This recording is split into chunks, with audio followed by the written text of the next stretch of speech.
দুর্নীতি সন্ত্রাস নিয়নে ব্যক্তির রাজনৈতিক পরিচয় নয়।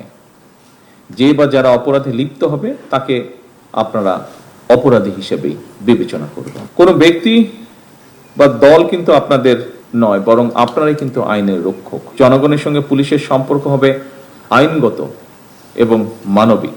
সরকার দুর্নীতি সন্ত্রাস এবং দুঃশাসনের বিরুদ্ধে আমরা আপোষ করতে চাই না, কম্প্রোমাইজ করতে চাই না। আমরা দুর্নীতি সন্ত্রাস নিয়ন্ত্রণে অনেক সময় আমরা দেখেছি আপনাদেরকে একটা সমস্যার সম্মুখীন হতে হয়। পলিটিক্যাল পরিচয় বা পলিটিক্যাল আইডেন্টি, ইনফ্লুয়েন্সিয়াল আইডেন্টি, এরকম বিষয় আপনাদেরকে ফেস করতে হয়।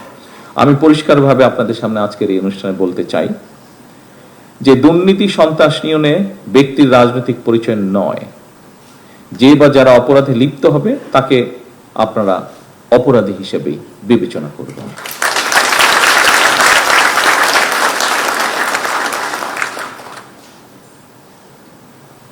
কোনো ব্যক্তি বা দল কিন্তু আপনাদের দল নয়, বরং আপনারাই কিন্তু আইনের রক্ষক। এই জিনিসটা কিন্তু আপনাদেরকে মনে রাখতে হবে।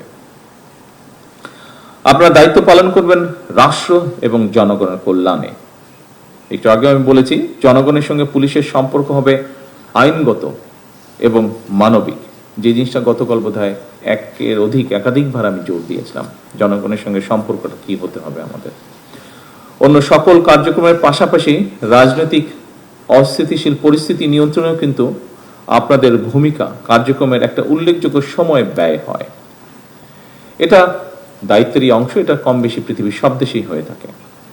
বর্তমান সরকার অবশ্যই জনগণের গণতান্ত্রিক রাজনৈতিক অধিকার নিশ্চিত রাখতে চায়, তবে কেউ যেন সাম্প্রদায়িক সম্প্রীতি কিংবা কোন রকমের নাশকতামূলক কার্যক্রমে লিপ্ত হতে না পারে, এটিও কিন্তু আমাদের সকলকে মনে রাখতে হবে। আপনারা দেখেছেন, আমরা অনুষ্ঠান শুরুতে সকল ধর্মের প্রতি শ্রদ্ধা রেখেই কিন্তু আমরা এখানে অনুষ্ঠানটা শুরু করেছি। এখানেও আপনারা আজকে যারা বসে আছেন, আমরা অবশ্যই এক ধর্মের মানুষ সকলে বসে নেই, এখানে বিভিন্ন ধর্মের মানুষ আমরা উপস্থিত আছি, হয়তো সংখ্যায় কম বা বেশি। সেজন্যই যে সাম্প্রদায়িক যে সম্প্রীতি, এটি এই জন্যই আমাদেরকে বজায় রাখতে হবে, কঠোরভাবে এটিকে আমাদের এনশিওর করতে হবে। কারণ আপনার সাথে খুব ভালো সম্পর্কের একজন সহকর্মী আছেন, হতে পারেন তিনি আপনার স্বধর্মের মানুষ নন, অন্য ধর্মের মানুষ, কিন্তু আপনার সাথে মানুষ হিসাবে, একজন সহকর্মী হিসাবে তার সাথে আপনার সম্পর্ক অত্যন্ত ভালো, অত্যন্ত ফ্রেন্ডলি সম্পর্ক। সেই মানুষের কথা বিবেচনা করেই আপনাকে এই দায়িত্বটি পালন করতে হবে।